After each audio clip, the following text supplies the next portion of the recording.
Game on! Towers of Doom, everybody! Let's go! More Heroes of the Storm, more CCL, more Heroes of the Storm action on the North American server. Let's make it happen here. We got the Sidestep Kings going up against 30k, and on the left side, Cattle on Varian. We got June on Ana, Kyoja on Hogger, and Hyde on Abatha. Interesting combo that they got here. I mean, Hogger, we already had a couple of games with the bad boy. And he was quite strong here, especially the Hog Wild, of course, the bread and butter tool that he needs to use here for the Unstoppable. Ultralisk on Sylvanas, and to the right side of the map, the red team with BBJ on Stukov. Azarite on Ophir, we got Liam on Dehaka, Hazu on Junkrat, and Fury is playing Mirrodin. As usual, the quick PSA, we are playing all of these games on the North American Heroes of the Storm server, which means that, well, at least for this Heroes of the Storm event, the NA players have a bit of an advantage. They're playing on their home server. Korean and European players play with a ping disadvantage, which, by the way, they fully were aware of. There's always a couple of people asking me, especially on YouTube, hey, listen, wouldn't it be much fairer if some of those games would be played in Europe? Wouldn't it be better if there was like a way to artificially introduce a bit of ping for the North Americans too, to make it fair? And honestly, not really, because this was always advertised as a North American league, and the Europeans then said, okay, whatever, we're still gonna play. So they definitely knew what they signed up for. Yes, they're playing at a bit of a disadvantage that can be quite significant, but they knew what they got themselves into, and there's that. Now, on the other side, we've seen very, very few players from North America even considering signing up for European tournaments so far, because they don't want to deal with the ping. But as I said, it's always up to the individual player and team if you want to do that. Next year, for example, at the, I think it's the second half of January, we're going to have Masters Clash starting, and Masters Clash is going to take place on the European server, and they already said that they are absolutely willing to let American teams play too. Maybe we're going to have one of the American teams then return the favor, so to say, and show their skills on the EU server. But yeah, there's just pretty much that. Either way, now that we are heading into our first game of this best of 5, we got on level 1 the Bones to Gnaw again. Same setup that we saw in one of the previous best of 5 series, where Darkmog actually played the hero. So we'll see if the build is going to be identical, or we have a slightly different approach here. I still expect that we're going to see a big focus onto the Hog Wild, simply because it is just the talent on the hero. The unstoppable frames and the ability to go into the backline are just powerful. If you also have the symbiote here with Kyoja, then I mean, this must just be so difficult to deal with. Yeah, and already, there we go. Bounce, baby, bounce! But he can't lock that in, so he uses the unstoppable as best as he can. But he can't do much more. And Kyoja is, of course, getting the assist, but there's the double attack against him, but they are not able to take him down. Now, keep also in mind that the blue team is the one that is running the combo with Varian. We see him a lot more after he got buffed a couple of patches ago. So, on the level 4, also now, as we've seen in the previous series, the aggro range from Hogger. So, going into the Hog Wild. As expected, I mean, that isn't really a surprise. We had a triple altar now on the map. But yeah, when we're talking about the aggro range, that obviously increases the range by 25%. And you increase a little bit more rage there as well, which is also super important to just keep that going. We now have level 6 talents coming level 6 coming in for the stats. We also have Mirrodin with no focus into the Stormbolt, as shots get fired on both sides. Everybody at the top left, top right has now done with those altars. But here comes the reverberation, so no double clap. Bronzebeard Rage on level 13 is the likely result out of those picks. And here comes Hogger, just a bit too late to the party to really have an impact here. 32 against 36, the red team slightly ahead on the objective for now. Dropping the core a bit low on the other side. And yep, we'll see. Okay, top side. Now, of course, if you have Liam on the side lane with Dehaka, it means that you also have a global that you can use to control the map a bit better as the game continues. Abatha will try to counterplay that as much as he can, but he's also going to be needed in those fights. The only thing that I want is they don't go into Monty anymore. As much as I love the monstrosity, the results with the talent have been pretty meh. And for very good reason too, I feel. So I hope that we are going to finally put that one to rest. Level 7, same build, it continues. The garbage fire is in, so all about the trade here. We're going into the loot horde. cooldown reduction is always kind of sexy, no matter what hero you're playing. Any kind of cooldown reduction is oftentimes a huge win for you. Kyoja is coming in and wants to go for the party here. Get some damage out, but it's not enough to really have an impact here. But I like it. We don't have a kill yet. Both of the teams definitely looking to get the lead here, playing it safe and slow. There's no mule this time. Instead, on level 7, we got the Vile Nest for the slows. You can really harm those rotations between lanes. Needle Spine on level 4 as well. But yeah, the toxic nests can actually be really, really annoying. If you're rotating a lot between lanes and then you run into these toxic nests and get slowed down, especially back in the day when we didn't have the experience globes, it was a huge problem because a well-played Abathur could just simply slow you down to an extent where you would miss out on experience as a side laner, for example. That's a problem. Yeah, already Kyoja starting to spin around a little bit more, but they're making a play for Ultralisk now. Even Dehaka is coming in and wants the drag, and Ultralisk is on the run. Sylvanas, it's looking like she's going to be escaping, but Ana gets licked, goes down, and then Coffin Girl comes in for another kill against Sylvanas. She's dead too. Cattle makes it out, and Hogger is channeling and gets it. Kyoja says, yeah, you can fight, whatever, I don't really care. I'm gonna take this one. 32 to 32. Of course, the fight still has consequences, despite the 2 kills, or well, because of the 2 kills, in spite of that. There's a play for the bottom bell tower. Wall is opened up, and that's solid damage. They are not able to get the entire thing, but they are getting enough. That one is up for grabs as the game continues. So yeah, good for them. Either way, level 10 now ready, and it's slapping time. The flailing swipe.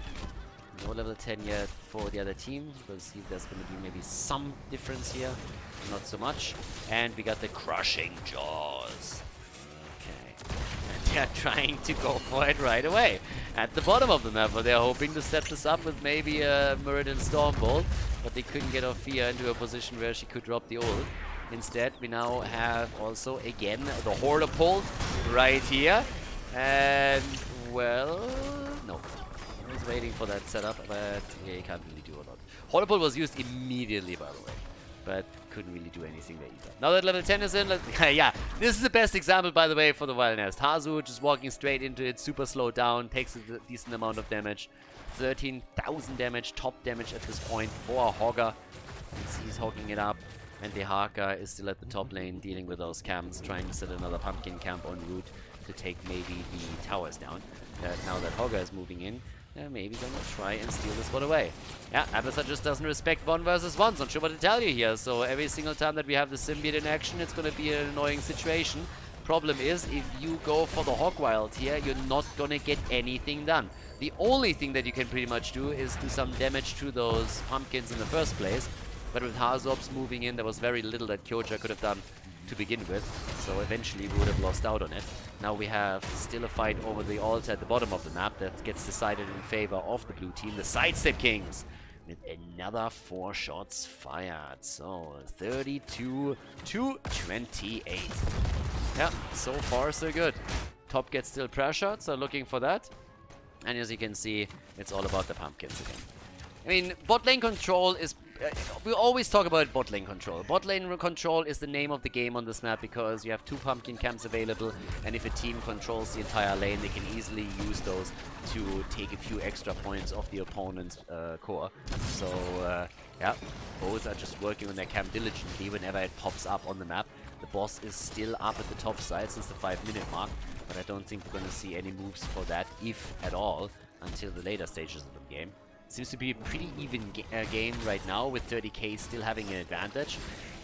Here comes the play fast. Alright, beautiful stun. And that's an easy kill. And they might get a second one. They go for Liam. There's the taunt. They need a bit more than that though, but yeah, they can't get it. Good damage though, and they were also able to bait out his trade, so there's that. And the kill against Ophia, of course. That one was quite important. Next objective is going to be an altar phase, top left, top right. Mine into trap. Yeah, that's annoying. All that you see on the map when you just get slowed down is always a huge nuisance. So yeah, Hogger. Yeah, Hogger has been discussed a lot, and we're seeing him in play now here at the top level, which I really, really like a lot. And initially a lot of people said like, oh my god, what a horrible hero, totally useless, he had a lot of bugs with him too. And the next voices came in, it's like, incredibly unbalanced. And right now, thanks to the Unstoppable, he just proves to be insanely powerful if played correctly. And they come in with the engage, and Hogger comes in with the kill against the Haka. Nicely done, and is just bouncing around here. They're trying to make a play for Fury, but Muradin survives. They channel the first altar, and they get both, as it seems. That usually doesn't happen. Hazu wants to interrupt, and they have great interrupt here. And with the kill against Sylvanas, I think they can secure themselves their own altar. At least you would think so. But Muradin has also fallen. Hazu is still interrupting as much as he can, but Hyde loses the Avatar copy.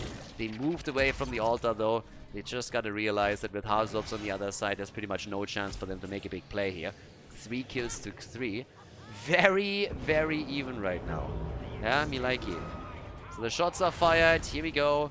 And as you can tell, we're now looking at 19,000 damage for Hazu and 25,000 damage for Hogger. And Hogger's at the top lane. And is playing this out again. Also, again guys, as mentioned the last time, a big shout out to all of the people supporting the channel on Patreon. So if you want to chip in and help to keep the coverage here alive as well and to help me to upgrade the setup, then check that out, patreon.com/Khaldor, so have a look there.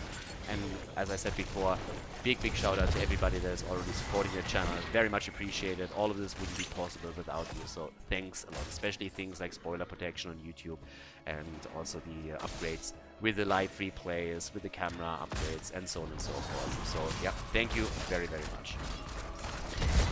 Now that we have level 15 on both sides, it's a question of whether or not the two teams are going to grab the level 16 and make a play, or if we see that even beforehand. The kill against Hazu was kind of important, and now that they have an opportunity to push through the bot lane and maybe escort those pumpkins in, there's at least a shot that they're taking the bell tower, so there could be that. Yeah, he's got at least one of them in. And Hogger is just jumping out again. It must be so annoying. I mean, anything that is just endlessly unstoppable is a huge problem to deal with, and this is one of the main reasons why, of course, everybody also hated when we had the medallion in play, just simply because it was such a big, annoying thing that you had to contest with. So, yeah, huge problem for them here. There's the unstoppable frames on Sylvanas, okay, so she has now the Will of the Forsaken that she can rely upon. Not only Hogger is going to be unstoppable here, and even a bit more of a movement speed setup with an adrenaline boost for Avatar. Triple altar is up. Top left, top right, get already channeled. Both of them channeling through, no problem. Shots exchanged, and that means that everybody can move now into the middle of the map where we have the final third altar. 24 to 20 points. It's a great opening into the series. Honestly, it's one of the closer years of the Storm series that we've seen, at least from the beginning. Yeah, Muradin has to be very careful and is able to quickly drop his ult. Has to jump out and needs to wait for the trade to activate. But here comes the copy. Double Hogger, double the fun, double the spin, baby.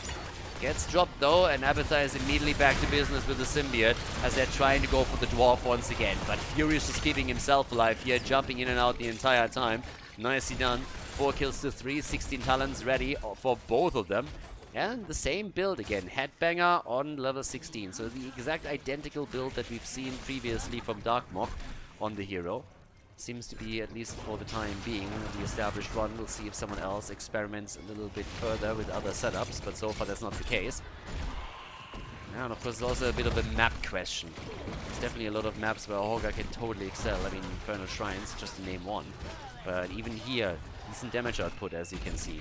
We have him around 39,000 top damage in the game, and a pretty decent amount of siege damage too. I mean, he's been holding the top lane the entire time. The altar is still not taken, by the way. They're going for BBJ here. They're trying to get their kill, but it's a big jump in from Varian, and Cannon needs to be cautious now too. Has another couple of seconds before the taunt is available again, but it might be a chance to unleash a bit more damage from Sylvanas once that's the case. Yeah, everybody's still poking this one out, and Avatar, of course, can also technically try to use the symbiote to push maybe the top lane out a little bit further. They're going for the camp again, diving in deep, trying to go for Fury. There's their taunt, and they kill it. Nice. Oh, the blow up against Sylvanas, though. Well done to running straight into the Riptire here. Absolutely no chance for her to escape. 5 kills to 4, and they are fighting for every single inch of this map, aren't they? It seems though that 30k is looking to give this one up, but since Haza is still sitting in the back and can always drop a few more grenades to interrupt the channel, they have a good chance with the Chattering Teeth, which is awesome as usual. But Haza is sitting exactly where you want him to be for interrupt potential. So they are pressuring this out. They still haven't given up on this. They lost their tank for a moment, but still, here comes another play. They're trying to come in, and they get the kill against the Haka. Nice! Great play from the Sidestep Kings here. Well done by them. There's another jaw set up, but this should seal the deal on the objective.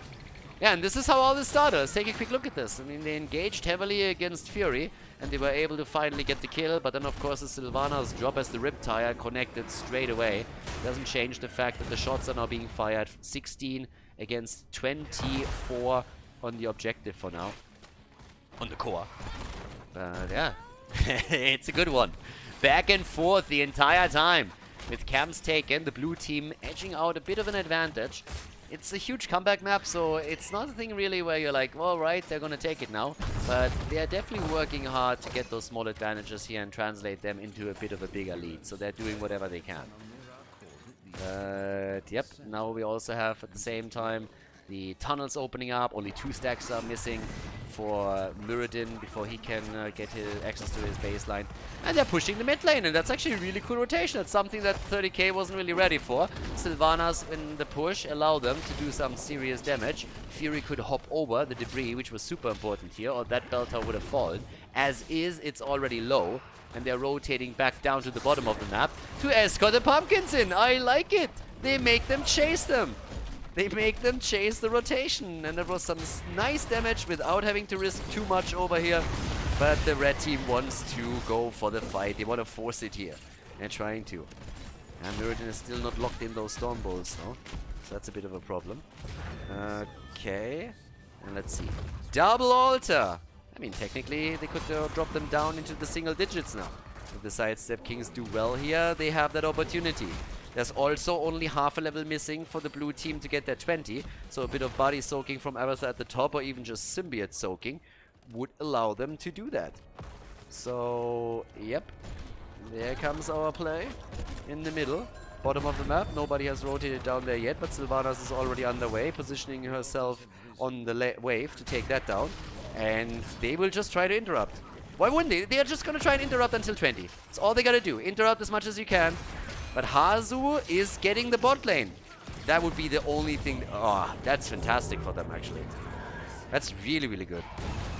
An even exchange is the best that they can hope for. They're going to fall back here. They're not going to fight for this. They can't. Yeah, they absolutely can't. So now that the 20 is in, there we go. No control. All right, they go for the no control. They got a hive mind too now. So that's going to be neat. But yeah, this is gonna be fun. Nano boost! Nano boosted Hogger! I always know that Hogger was boosted. Alright. There's the hits. And off we go. Down at the bottom of the map though, the bell tower should be dropped now. With the level 20 talents in their hands, Sidestep Kings are gonna push for this. And 30k is not gonna fight it. They know that they can always come back here. You need to win one team fight later on and you are gonna be in a great position. But right now, overextending yourself is not gonna help you in any way. You need to be a bit careful on how you play this out. But there's more pumpkins on the map, and they're going for it. Right. Doja's already in play. They also have another 20 seconds until the nano boost is back up. And then Hogger is going to be unleashed. If you thought we saw Hog Wild before, then, well, think again.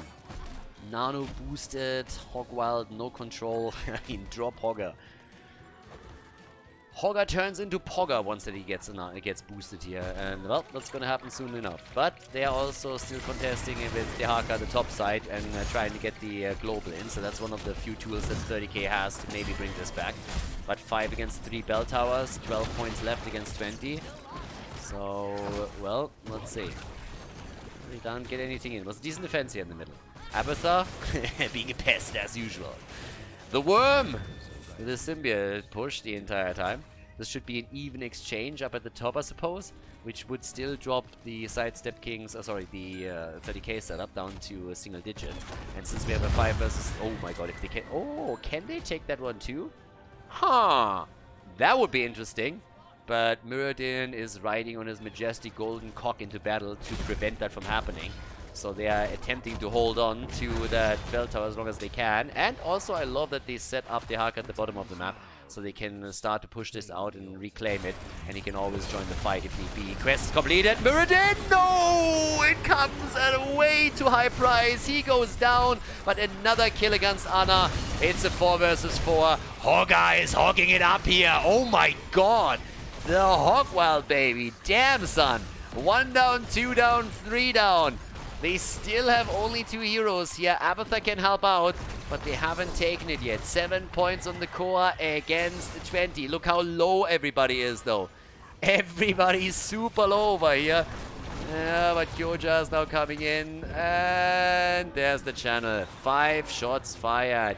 Easy. Bam. And they're going for the kill against Orphea. Well done. That's 2 points on the core. And boss is up. And they're thinking about it. Boss is up and they're like, nah, we can't.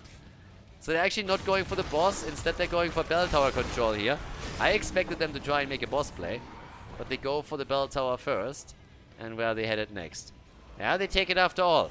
That was a bit of a surprise. I mean, Muradin is going to be back in 4 seconds. He has to make his way back in, but they are starting to burn this down quickly. Now the Haka sees it, but they got their cooldowns back, and that's not the only thing that's back. Ana is back to business as well. Muradin is on the move, and he has to come in. He has to come in quickly. But here we go. It's a 3 versus 1, at least for now, and the Haka is suffering. The Haka is about to go down. Muradin jumps in. The dinosaur is dead, and they are starting to farm them. Farm them hard. Muradin is about to die just as BBJ arrives. They are not going to get it. The shots are fired. This is game, ladies and gentlemen. The 1-0 lead for the Sidestep Kings against 30k here at our Heroes of the Storm match in the CCL on Playday number 6. Nice lead done. Before we head into game number 2, make sure that you subscribe to the channel if you haven't done it yet, so you don't miss out on any future content here on Khaldor TV. Let's go, game number 2. A little bit more Heroes of the Storm here on one of my favorite maps in the game. We have Cursed Hollow. On the left side of the map, we got June on ETC for the Sidestep Kings after they took the 1-0 lead. Hyde on Stukov, Cattle on Sylvanas with Ultralisk on Falstad. They have a global on their side, and Kyoja is playing Urel. On the right side of the map, 30k. This time they are running Abathur here, and they run Brightwing. BBJ with the Fruit Fly, which means that they have now the opportunity to jump with 3 heroes onto any solo lane. Just simply move Brightwing in with the global, use Abathur on the Symbiote, and you can turn any 1 versus 1 into a 1 versus 3. Azerite on Tychus, Liam on Malthael, and Fury is playing Varian. Let's go. It is party time, everybody. Up at the top, that's where we got our Slug once again. Slap him, Abby. Slap him! Comes in with the triple slap as usual. Yeah, I'm still a huge fan of my idea of the bitch slap, in case you guys never heard this. So Blizzard should definitely put in a new heroic ability. They should replace Monty. As much as I love the monstrosity, Monty is outdated. Bring in the bitch slap, a new heroic ability for Abathur that allows you to insta-kill a hero with a melee attack if you attack them from behind. Imagine the possibilities. Portal from Medivh behind the target. Abathur comes through and then BAM! Insta-kill. Abathur tunnels onto the map in the middle of a team fight. You're not paying attention. You're facing towards the opponent. You're trying to get a kill. And all of a sudden, BAM! Straight in. You didn't see it coming. And then you die. Blizzard, thank you very much. I know, a fantastic idea. You can use it. No problem. No problem. You're welcome. Either way, it's going to take them a little bit of time, obviously, to realize that idea. I mean, Blizzard is a small indie company, so we need to give them a couple of weeks for that. Maybe a couple of years, if you're honest.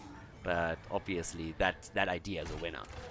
Now, what's also a winner is mercenary camps in the early game. And since this one is claimed a bit early, I really want to see when they take it, because the objective gets announced 2 minutes and 30 seconds in. So if you take it now, that more or less means that you don't really care that the objective spawns topside. I guess there's Falstad on the blue team side, so even if you take it late, Falstad can defend and then fly top. So they probably think they don't get enough value out of it. This way it protects the Abathur lane a bit more, so that's kind of neat.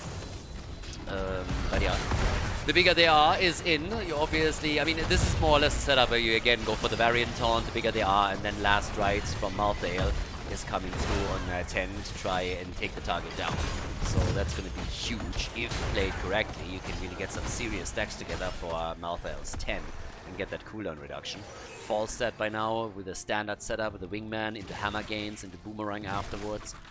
And we also have the needle spine again for Abathar. And Abathar is in the bottom of the map now in a position where he can really rely on those siege giants to push the lane out a bit. Urel is now moving in to deal with it, but they can enhance the push in the middle because resources are drawn elsewhere on the map. Falstad is dealing with the siege giant camp at the top left. And here we go. Alright, a little bit of a funky setup here. We got a bit of a disco queen apparently. Anyways, the bird, Ultralisk, sitting topside right now and getting more stacks together. And in the mid lane, everybody is readying up for objective number 1. I kind of really like Cursed Hollow. You have 2 bosses, you have a lot of small corridors, it's a huge amount of opportunities to set a trap, and with the tributes and the entire tribute mechanic, you can always like let 1 or 2 slide and just like simply let it pass. Talking about sliding, the power slide puts pressure on the Tychus, gets saved by BBJ, and now it's the cow that goes down. Moo!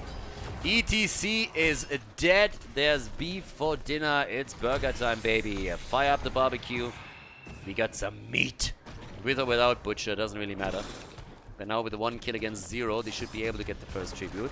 The bird, on the other hand, is down at the bottom of the map, going up against the Slugger, who repositions into the mid lane to soak the experience, and the tribute has now been taken too.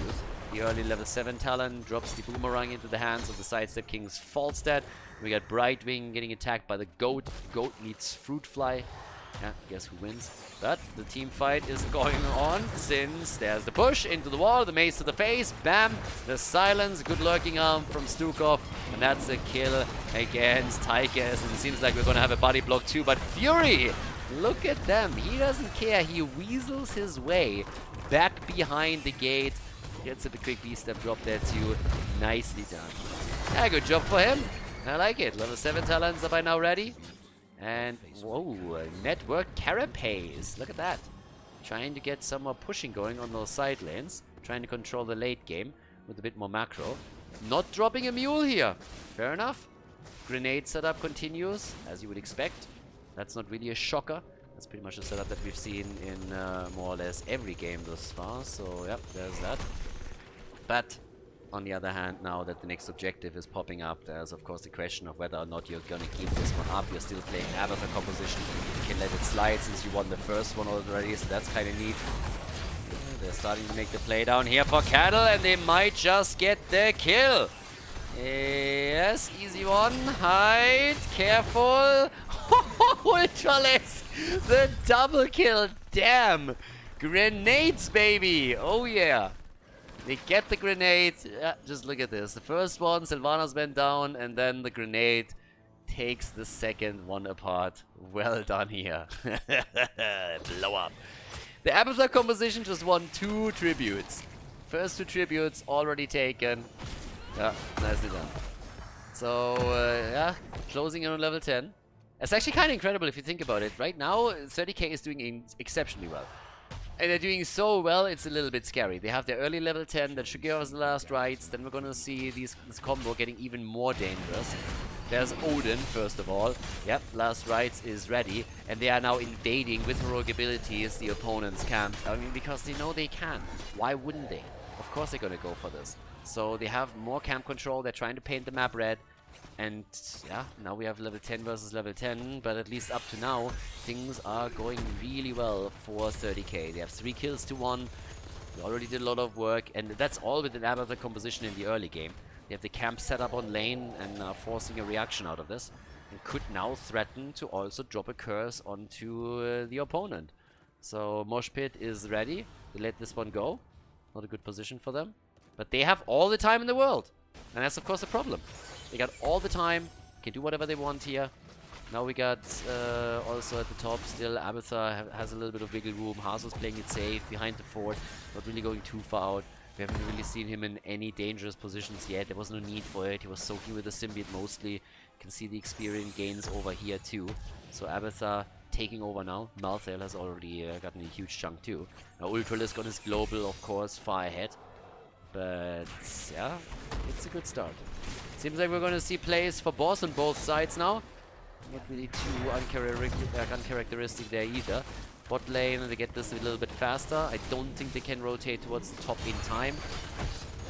I don't think they're even going to try. If they would, maybe they have a chance here. But yeah, bottom push now thanks to the boss. And of course the next question is really who takes the tribute here. Because once the entire fight centers down to the bottom of the map, that's going to make it really interesting. If the tribute gets taken by the red team, that's the curse. And let's not forget that Abathar is going to have no problems at the top lane because of the boss push. Fury is going to interrupt this, doesn't even have to use an ability initially because it gets cancelled right away, the channel. This one is going to fall. Sylvanas is helping out with it too, but it's all about this play now. And also about Malthael. If he gets stacks together, that's what they're looking for. They're playing it slow. So far we've only seen one taunt. They haven't really fully committed to anything yet, not even Azerite on his Tychus. Could also drop the Odin. Bosses are still pushing in. Bot lane, they gotta be careful there. Top side, yes, you can see the symbiote on the minimap. He's still making his plays a bit. And they want that curse. They go for the taunt, and the gust has been used. There's the silence, the mosh pit. It hits one. Malthael survives as BBJ comes in with all the help. Liam, he has the stack. They kill Stukov. He gets the first stack on his level 10. They drop another one.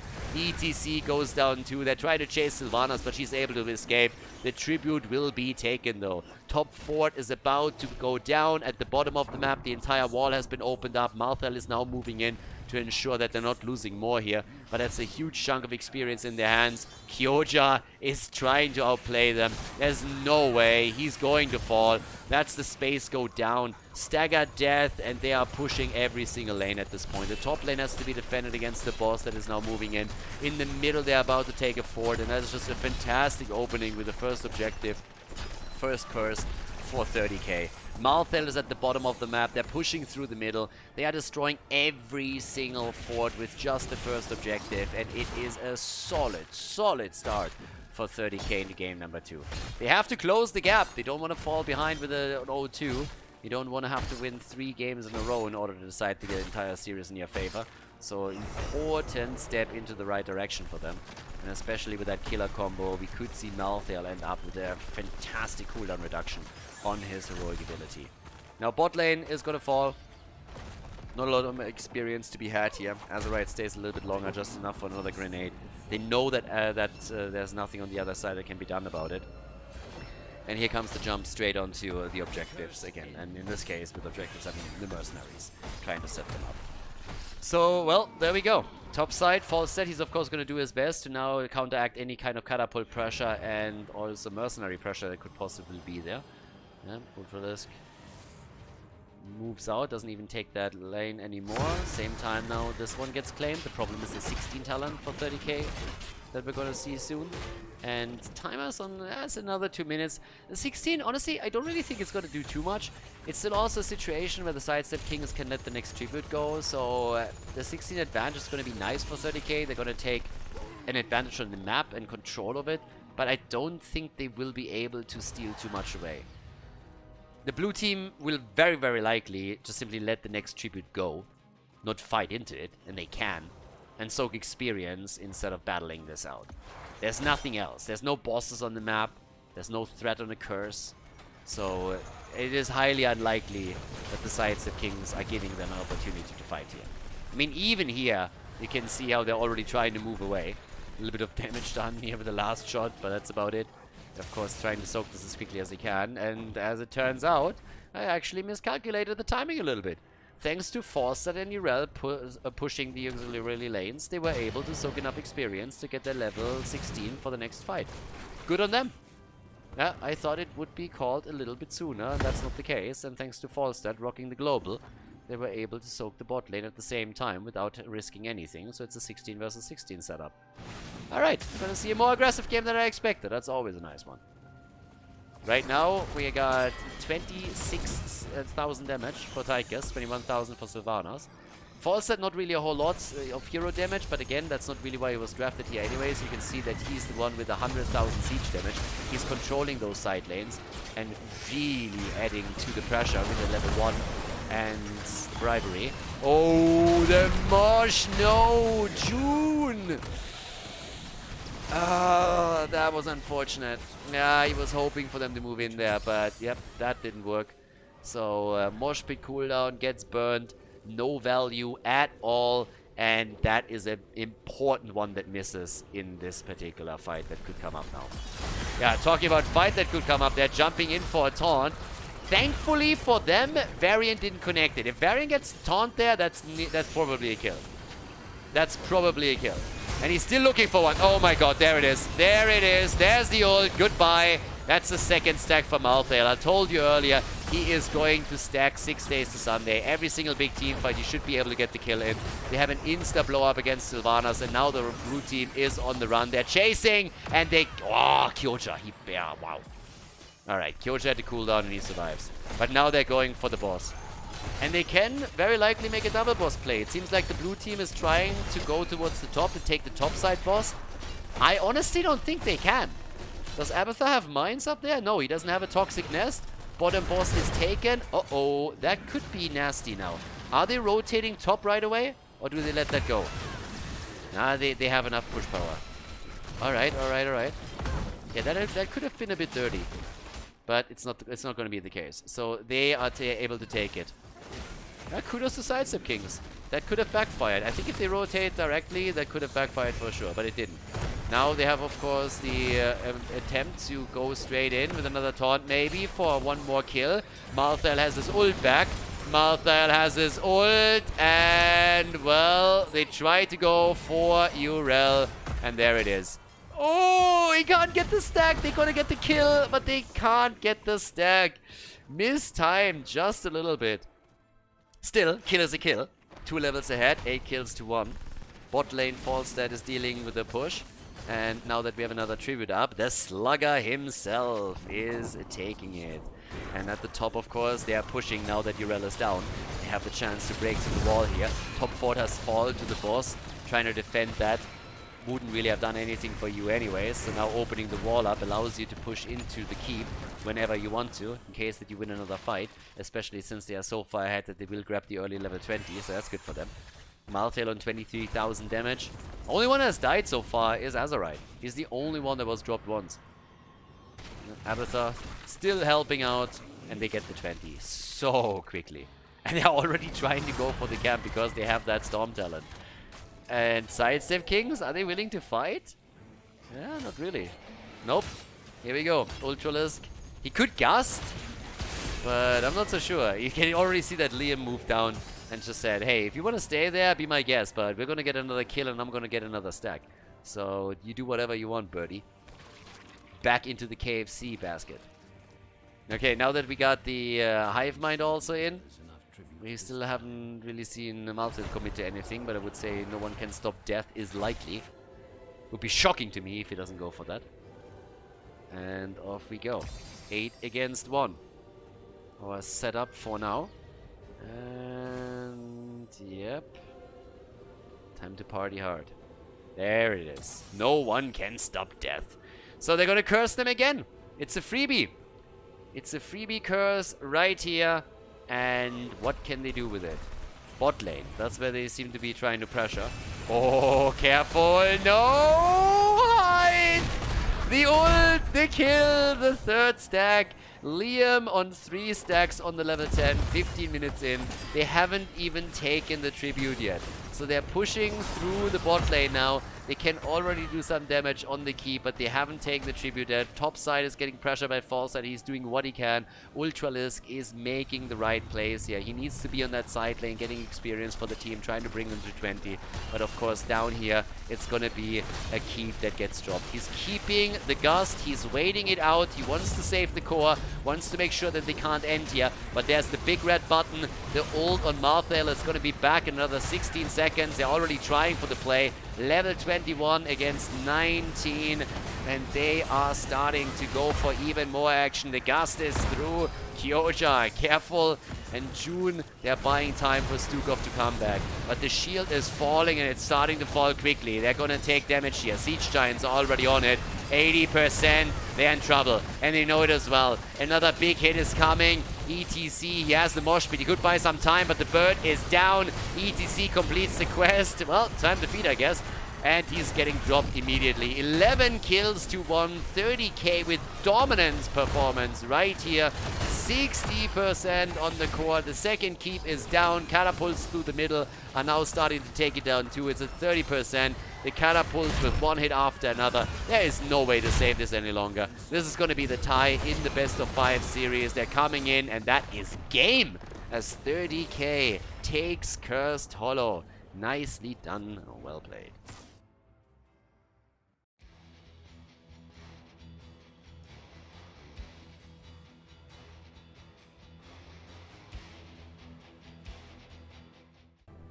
Game on! Game number 3! The tie in this series, everybody!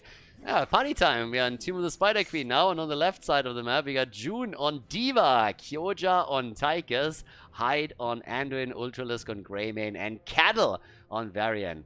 Yeah, it seems like 30k is not the only team that knows how to play kill combos, so we have Varian in play again, this time on the side of the blue team though.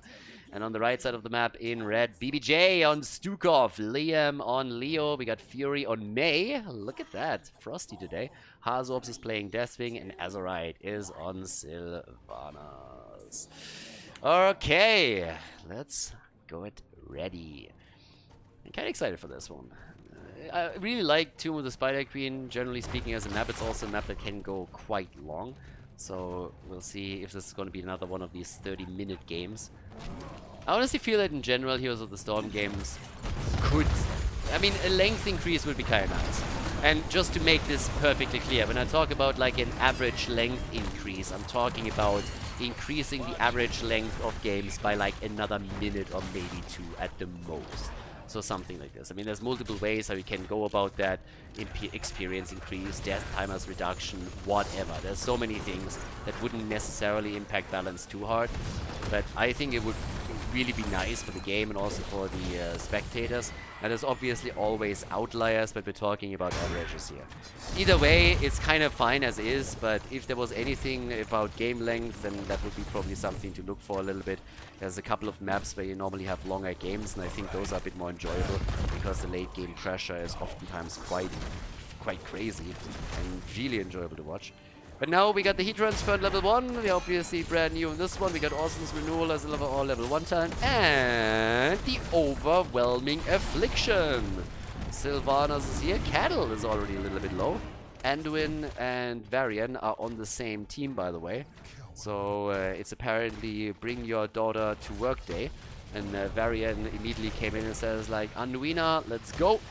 Today I'm gonna teach you how to hold a sword. But unfortunately, Anduin is quite resilient when it comes to learning how to do battle. So he's just sitting in the back and throwing light around a little bit. Diva loses the mech, and that is a kill. Nice. Ah, well done. So, opening kill for 30k. Hazorbs taking the barbecue to the next level and taking Diva down. Well done. The Molten Flame. It's grill time, baby. And now up at the top, Tychus at least pushed this out. Someone has to rotate in for that. That's lost experience if they don't deal with it quickly. And down at the bottom of the map, there is another setup. Yeah, to break through the wall, but Azurite, Sylvanas! Haha, she gets out. Good for you, girl. Azurite makes it out, jumps to the wave, all good in the hood, has taken possession on level 4. Tychus went into the bigger they are to burn the target down. Again, you'll always see that talent. First of all, it's a meta talent, but you're always going to see it with Taunt on Varian. And in addition to that, Greymane will try and jump in for the final blow. Yeah, as expected, Crystallize on May. It's kind of cool to see her again as well. We haven't seen her too much in the CCL. Cattle turns in, 19 gems already delivered. Both of the teams are trying to do that, but we also have a camp push with the mercenary camp now being claimed by 30k. Yeah, another best of 5 series as the teams are trying to establish themselves up at the top of the standing. Now, in case that you weren't aware of that, but once that we're heading into the playoffs, it's going to be a step ladder system. which you should be familiar with if you also watched, for example, HGC back in the day. And it's a really cool system to make sure that every single position that you have in the standing really matters. So it's kind of important for the teams to not only win the match, but also focus on the map score so they can establish a good position, so that they don't have to play as many games in the playoffs in order to make it into the finals. But right now, as both of the teams are still struggling for the level 7, we have a turn-in nearly completed for 30k. They're trying to take the initial lead here, and it's only 3 gems missing. Ah, good stun. Uh-oh, Ultralisk a bit slowed down, but Azerite instead gets dropped. They come in with a move thanks to Varian and a taunt. And yep, that's a kill against Sylvanas. I have no idea who Sylvanas is. But yeah, so much for that. I really think that Anduin should yell out insults whenever he taunts someone. And yeah, come in against Sylvanas and just be like, you suck as a war chief. Stuff like that. Or your mama is so fat that even Stitches can't gorge her. Just shit like that. Varian should honestly come in and just like talk shit all day long whenever you go for a taunt. They should make this an extra mod or something. I mean, I said I would never really pay for anything again that Blizzard throws out with the way that they treated Heroes of the Storm in the esports scene. But I think for that I would probably make an exception. So there is just so much potential on that. Yeah, it would just absolutely be fantastic. Well, there comes the bomb, and that's already the setup for the defense here. But yeah, I can't really do too much else. Your mama is so fat, not even Stitches can hook her. Okay. Your mama is so fat, when Garrosh tried to throw her, he ended up in a wheelchair. Oh yeah. Either way, Liam now up at the top. Unfortunately, Varian doesn't have that mode, but it would be amazing. So many good ideas today. We came in with the Abathur bitch slap. Now we got the Varian taunt, I mean the real taunt. And yeah, there's that. But now that we are moving straight towards the next objective, first one has done a little bit of work at the wall, but we haven't seen a fortfall or anything. So it's all about the Sidestep Kings trying to get their own turn in now in an attempt to get the Web Weavers en route. The lead in experience is in the hands of 30k, but I mean, that is a tiny gap. Tiny. Not really a whole lot that they can play around with here. So yeah, they're trying to turn their own 39 gems in. And they're actually gonna get most of them delivered. Fury has to abandon his attempt, but still, as I say, most of them, I really thought they would be able to get a few more in. That's 5 gems that they just got through. That's definitely not enough. Topside fight, seems like Ultralisk wants the kill against Liam. Can't get it though. With 72 gems in their hands, the Sidestep Kings are getting closer and closer to making their own play here. But, yep. There we got it. Level 10 abilities. Time for the Entomb. And we got the Avalanche. Snowball. Mind Control. Yeah, unfortunately no Mind Control in the 7-side at this time. Anduin also coming in with a Light Bomb. Varian. Chrysalis first of all at the front. And Hyde is hiding behind Varian. Cosplaying Anduin right now. I like it. Identifying with the role. And Liam still with the 22 gems that he had the entire time. Now, you might have already realized that the lane was a bit differently set up than what we usually have. It wasn't really that 1 versus 1 focus on the bot lane. It was mostly the top of the map that was played that way. We've seen that variation in the past a few times too. Turn-in attempt still from Kyoja here in the middle, but as long as Hazops is sitting there, he's going to try his best to make sure that there is no Web Weaver wave for the blue team. And they're getting closer and closer to their own turn-in. They now have enough gems to secure turn-in number 2, so they could get a second one in a row. But especially Liam is going to have a tough time to deliver. Funny as it is, Ultralisk didn't actually try to interrupt.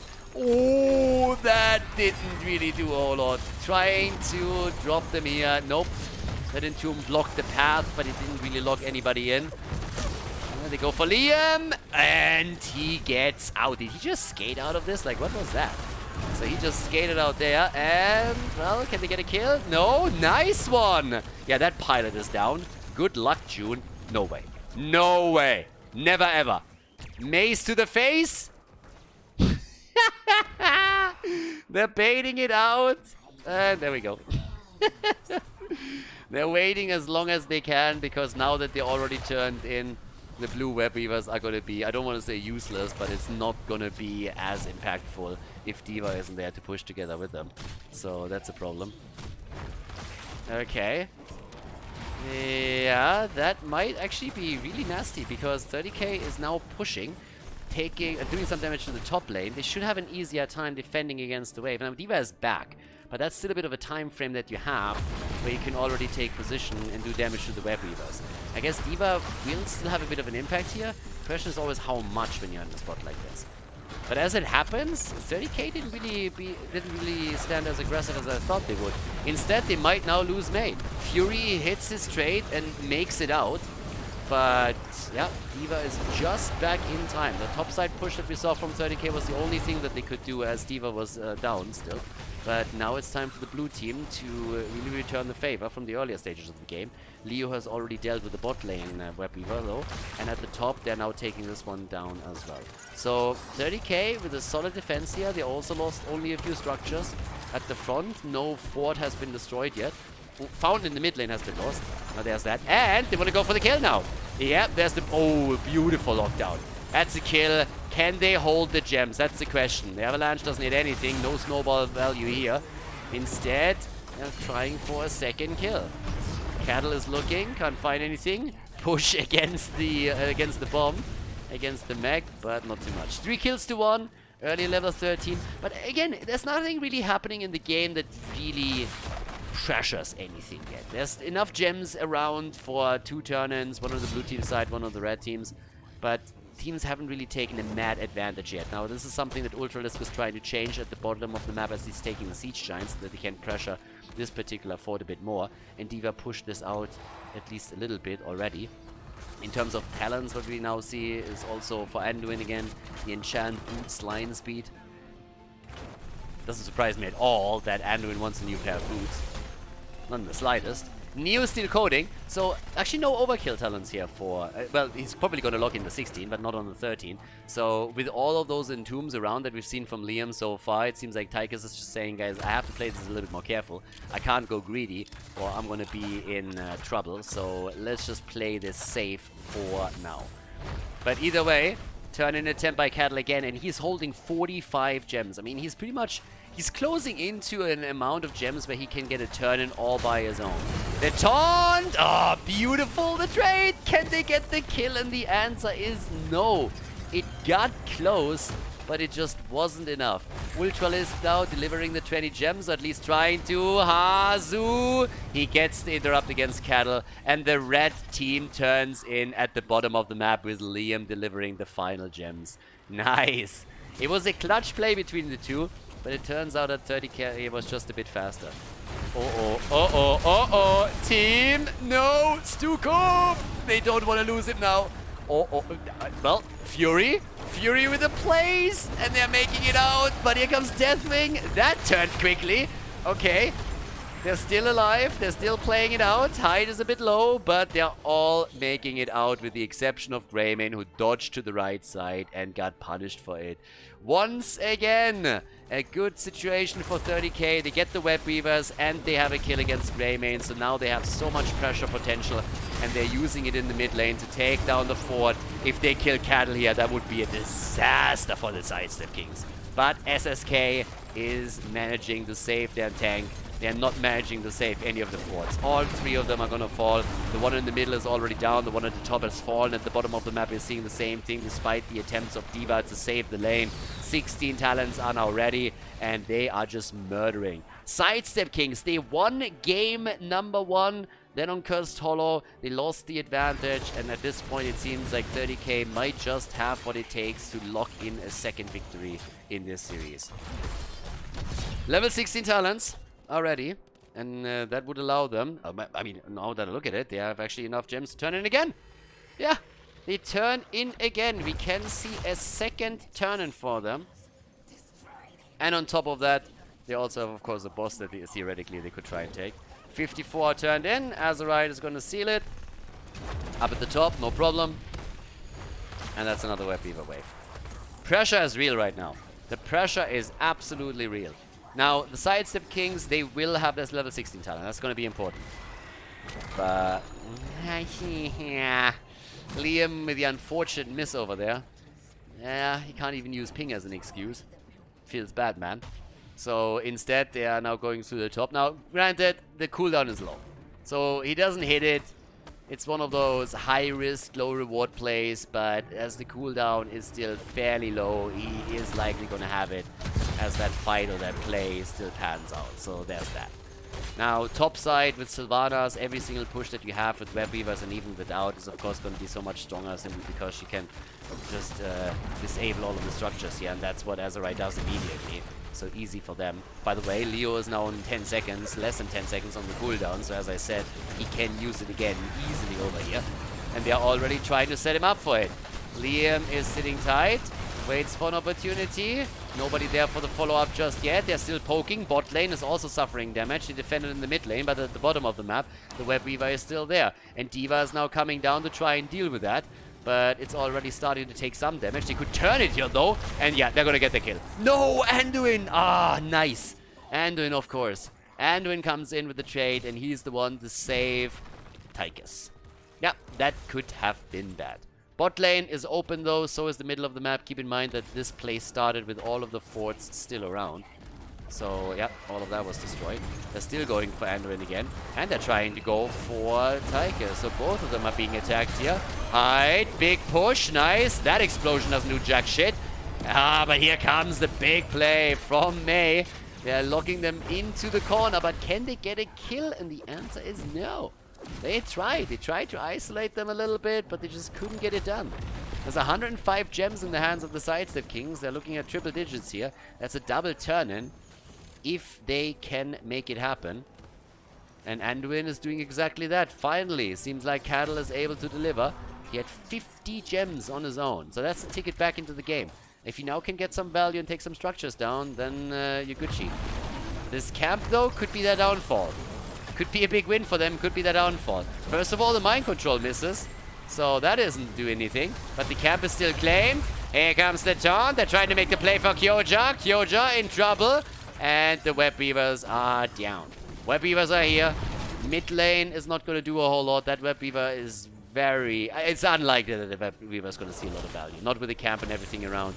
So it seems like the first turn in at least is not going to do much more for the Sidestep Kings than simply allow them to take control of the lanes a little bit more and pressure them out. Top is already defeated without any real fight. And at the bottom of the map you can see that with the catapults and Leo just doing their thing, it's not going to give them anything either. He can always ghost away when he gets ganked, so he has the escape tool. And it turns out the mid lane is the only thing that gets pressured now that the Web Weaver finally is arriving at the scene of the crime. Yeah, Liam, as expected, is easily moving out, moving into the middle. But yeah, the turn didn't really do a whole lot for the Sidestep Kings. And it's really unfortunate for them. It pushed the lanes out a bit, but if you just look at the minimap and realize that the top lane doesn't even have that benefit, then you can tell it's rough. And of course now, with level 20, any moment, this means that we have the Storm Talons. Okay, so let's see. With the 20, are they going for boss? Are they going for the top keep? They are about to have enough gems for a turn-in, so they could also play around another Web Weaver. Definitely possible. You only need another 7 and they're good. Yep. Still enough to play. Here comes the engage. They're making the play for Fury. And he gets out again. Unkillable Mei. Time and time again. There's the 20 talents. He goes into the flash freeze. And there's the entomb. The buried alive baby. And Khaldor is in trouble. Khaldor is about to die. He's dead. And I guess so is Greymane. Ultralisk is trying to save the gems. He is in so much pain. Yeah, they're trying to come for him. They can't, but they are still hunting Anduin. And he dodges out on a lot of this. Maybe for June. Azurai has to bolt away. And even Fury isn't able to lock onto a second target. But they can turn in. They have everything that they need. They just killed one. It's a 5 versus 4. They have the advantage. They have the superior numbers on the map. And now the opportunity to go straight towards the top and take maybe the keep down. 48,000 damage by Deathwing. Harzor's top damage in the game. They delivered most of it and they are going for the double play. Yeah, they're going for a double play. Here comes the Web Weavers. They're going to be descending and they go for the boss at the same time. Anduin is down for another 8. They know they're going to get this and this is going to be a monster push. This could be game. This could very well be game. Level 20 advantage. Web Weavers plus boss. What else do you want? What else do you need to end the game? They have all the advantages right now as they're moving through the top, and the timing is also very, very good. Just as the Web Weavers touch ground, the boss is here too. They keep, that's a foregone conclusion. Can they go core though? That's the question. And it's very likely. Odin has to be popped before they have 20. Mind control is in, and Anduin is saving Daddy. Oh, he's at least trying, but Cattle is getting locked down again, and he makes it out. Greymane is dead. Anduin just looks at Varian, is like, are you proud of me, Daddy? And Varian is just like, no. And at this point, it's the end of the game. Anduin with a great save on Varian, but they can't change the game. This is the lead for 30k. The Sidestep Kings get murdered in game number 2. 6 kills to 1, 18-minute game, as we are heading into game number 4 of the best of 5 here at the CCL.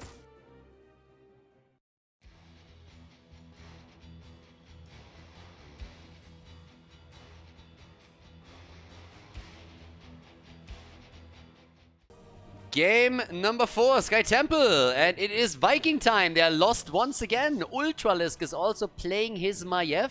He was a little bit hesitant on playing that hero when he entered the CCL because he said that the ping disadvantages are a bit of a problem for him whenever he plays the hero, so it makes it tricky. Cattle is playing Mirrodin. We got June on the Vikings and Kyoja on Jimmy with Hyde on Stukov in this 4th game. 30k is in the lead, and they're starting on the right side of the map with BBJ on Lucio. We have Fury again on Varian. We've seen it before. We see it again.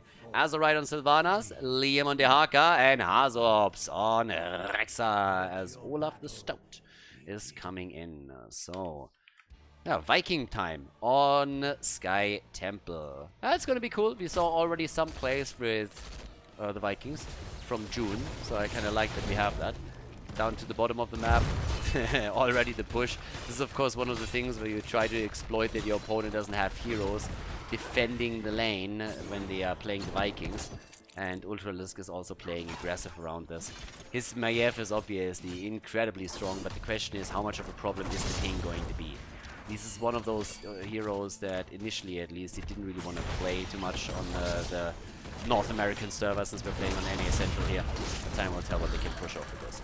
Now, as in the past, just a little bit of an explanation for you guys. If you play Vikings, what oftentimes is the idea is that you have a very strong 4-man, and that 4-man then pushes. We sometimes see when you are going for a hyper-aggressive setup, you play Vikings, you have, for example, Greymane plus Sylvana, so just one of the two, plus a few more heroes in that 4-man that can also like raise structures down very, very quickly. And then you try to soak 2 lanes with the Vikings and you push on the other. And once the other 4 that maybe even keep taking down, you just switch it up a little bit. So there's a lot of those things that you can pull off. And yeah, we are probably going to see a few of things here. Now, again, as we're heading into the earlier stages of the game and towards the first objective, I want to give a quick shout out to all of the supporters on Patreon.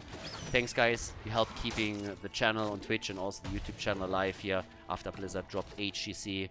Heroes obviously became a little bit more tricky, but you guys make it possible, so thanks a lot of all the supporters there. And again, guys, if you at any point thought about supporting the channel, you can do that and check out patreon.com/Khaldor. Always appreciated, so thank you very much.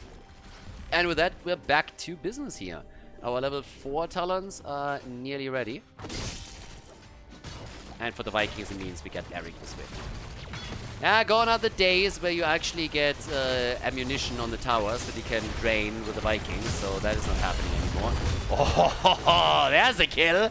Yep, that happened. Maiev is down, and look who's coming. Dehaka is joining the fight, as they are hoping for a few more kills. Bot lane gets pressure too, so there's action happening all over the place. Rexa is with the Siege Giant, still busy at the bottom of the map, and is fighting off against Belok, who's attempting to hold the lane as best he can. But at the top, a lot is falling. That includes Olaf. But down here, the entire wall has fallen, and more importantly, the fountain has been destroyed. So for the second objective phase, this is going to be a really good one.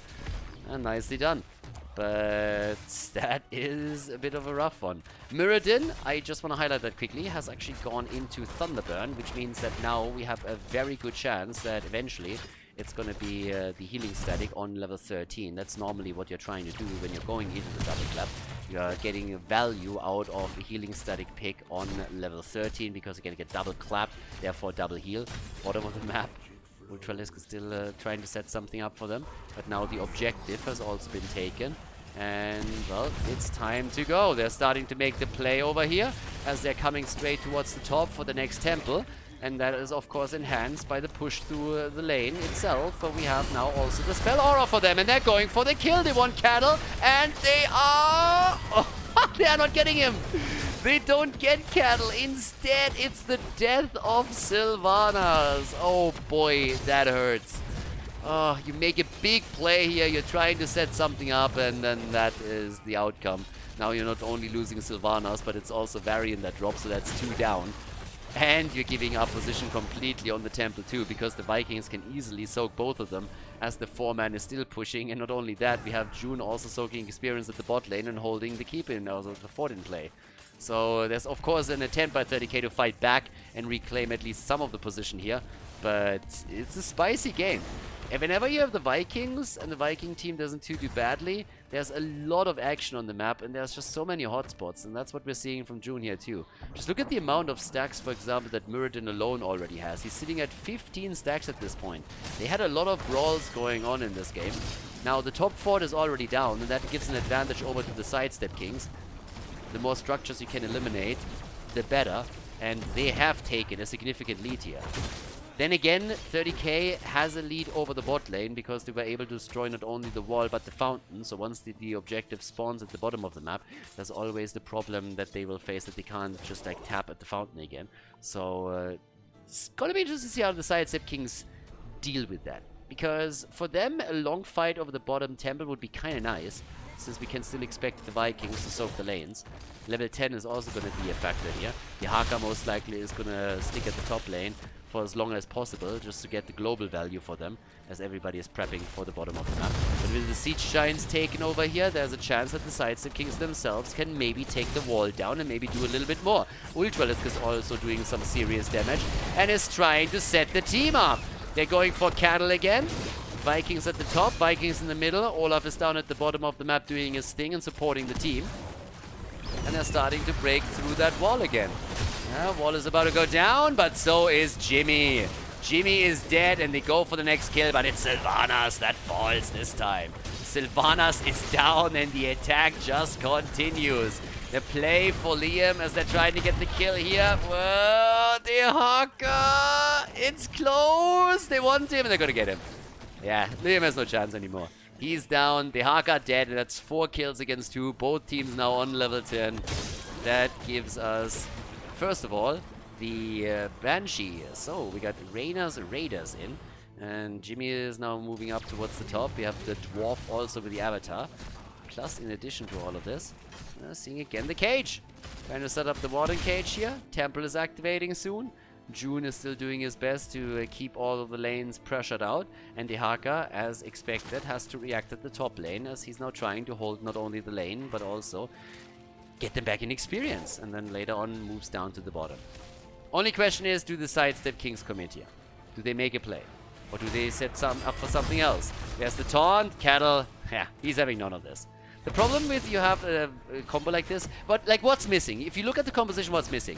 BBJ is playing Lucio, and Lucio is not really a support that can follow up on a good taunt. If you have Malfurion, he puts down the lawn. If you have Tyrande, she drops the stun. If you have Stukov, which is usually what you try to go for, then you have the lurking arm and a bit of lockdown. But Lucio doesn't really do a whole lot for you. He can try to just skate behind the target and then push it back in. But against the Dwarf that simply jumps out, there's not really a whole lot that he can do outside of perfect timing. So that makes it tricky. Now, the Vikings are taking the bot lane, as we already more or less expected. So that's more shots fired. And 30k are falling farther and farther behind. That's the second fort that's gone. And they're just losing control of the map. And for, well, obvious reasons. Vikings are just a bit too strong here. So it seems like, oh, Olaf gets out, okay? And that's not the only thing. BBJ is in trouble now. He's gonna try and make it out. They see him. Yeah, the Stormbolt hits, he's dead. Stormbolt connects, and that means he's dead. Yep, nicely done. Nice juke attempt here, but that's a play for boss. Just check this out. So they actually had him really nicely locked in here. So first of all, he attempts to juke, and then the Stormbolt connects. That's the end of Lucio. They can't really make a play for this one. I do not think they're gonna try. 13 talent is there, 5 versus 4. It's not happening. So there we go. We get them with the boss. They take it. Healing static is now also in, and that is some momentum that they just got. Yeah, that is some serious momentum that they just were able to get for themselves. So June is now also in a position over here at the top, still soaking. Has allowed the wave to push out heavily. That makes it safer for him to soak it. So if you go farther out in the lane, then you can easily be killed by the Haka, and then of course you're starting to lose out on some XP. But now they're going for the middle. And the more structures they can now take with all of these bot lane setups, the better for the next objective. I mean, that's 2 siege giant camps and a boss. And the fight over here seems like, again, we're seeing Jimmy fall. That's all that they're getting here, isn't it? Yeah, so Jimmy is down, but that's all that's happening. And in the meantime, this has already done some work. So we have the wall opened up. Now the objective is spawning just in time for Jimmy to make a reappearance on the map. And they've moved into the middle to take another fort down. So structures are just dying all over the place. As long as they don't lose another hero here, they're going to be in such a mad advantageous position. That's kind of crazy. But Ultralisk is low. He barely makes it out. Bot lane is, by the way, still pushing. They had to abandon that even. So now we have 4 siege giants still doing work, which is going to eliminate even more structures. Even if it's only the fountain. That thing matters too. Top side, first few shots are taken. Bottom of the map, you guessed it. The Vikings are in position. And if they hold the entire thing, then the first keep is going to fall here. And of course, the 4-man is now focusing topside and trying to retake this one too. They are way ahead in experience. We have them now on level 15 against level 12, 13. Here comes the play with a taunt. Kyoja! Where's the heal? It's too late. No heal, he's down. That's a good kill. But it doesn't change the fact that the bot lane keep is about to get dropped.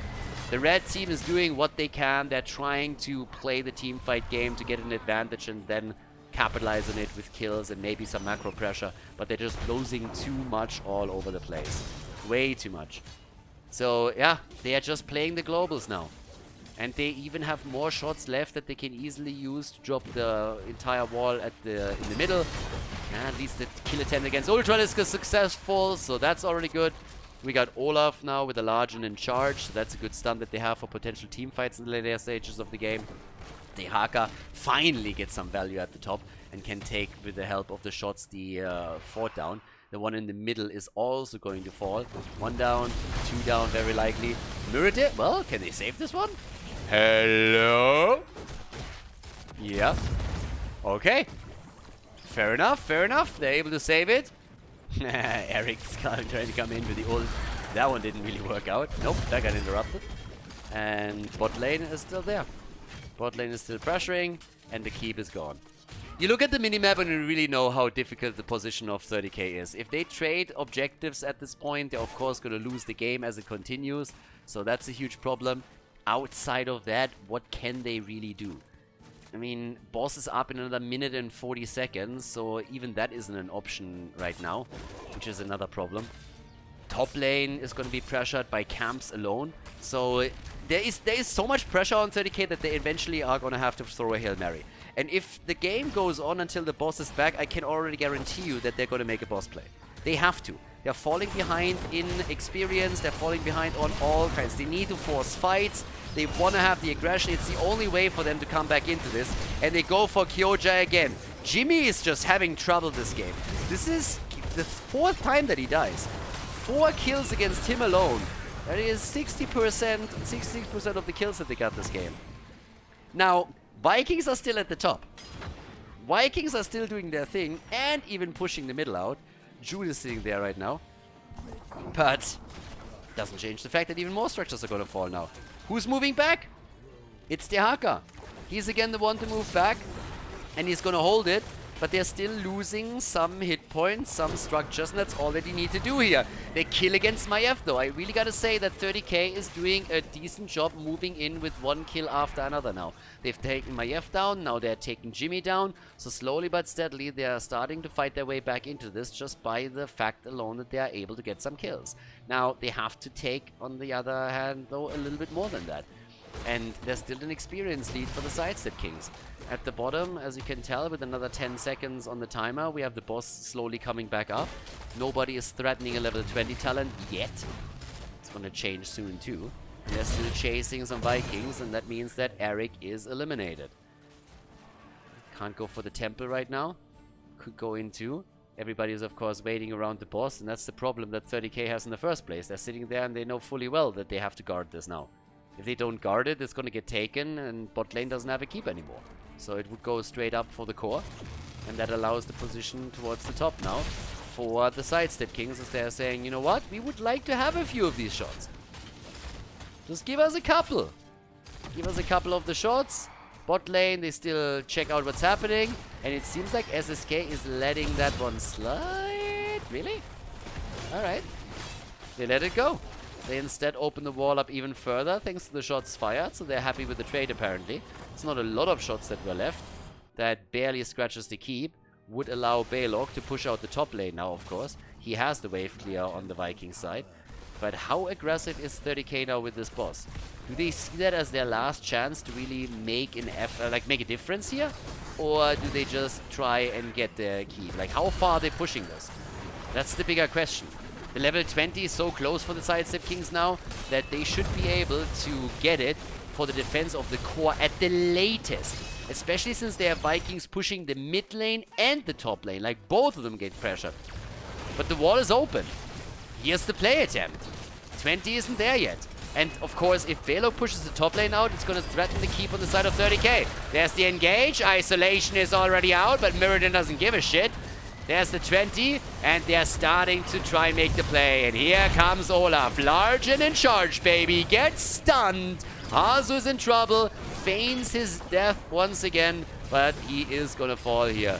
Yeah, it's only a matter of time. Rexa gets wrecked, so does Dehaka. Both of them are down. They have to defend the boss, but the top lane is now still pushing.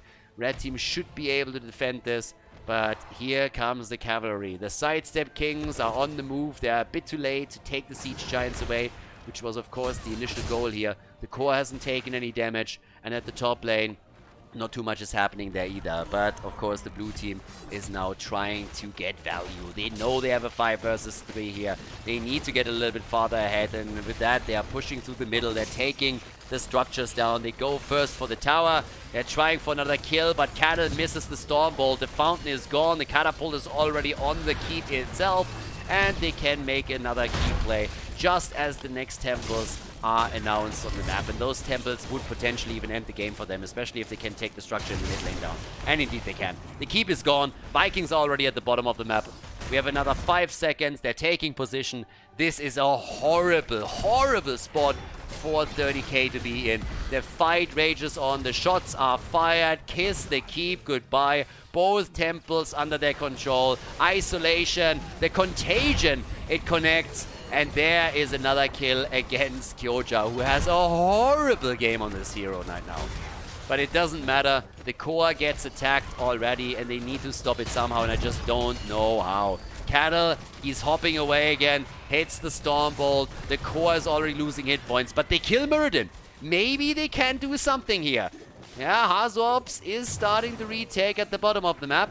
88% on the core. Vikings could still pressure, but both of the temples are taken. 30k. They're bringing it back a little bit.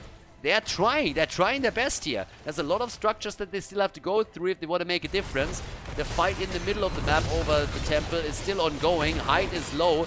Might be able to turn it around a little bit for them. Rexa had to also fall back after he took the remaining shots at the bottom of the map to defend the bot lane. So there's at least that. Varian is gone. That was an important one. Height, is he going to survive? Slappity slap lap. Oh, the Vikings! Azerite goes down. That's a quick kill with a slingshot right there. Nicely done. Yep, and all of a sudden we have them at a numeric disadvantage. They're still about to take most of the plays. Yes, spray game is also on point. Dehaka, Vikings baby, mad value. And it's the end of Balog. Yeah, not all of them survive here, but they take the final few shots. Now, that doesn't really do anything because the core has regenerated shields, so still going to be fine. They take the shields down a little bit, but they can make a play for the core now and try and break through it, since it's only a 5 versus 3. 3 defenders, there's not a whole lot left. We could go the full distance. We could definitely go the full distance in our Heroes of the Storm game, as 30k is with the back to the wall. They are trying. They're buying time. They're buying time for Varian. But the core is losing hit points. Muradin is hammering the Stormbolts in. The Vikings are doing work. Down goes Stukov. It does not matter. We are going to game number 5 in this best of 5 series in the CCL Playday 6. Nicely done, the Sidestep Kings with a victory on Sky Temple.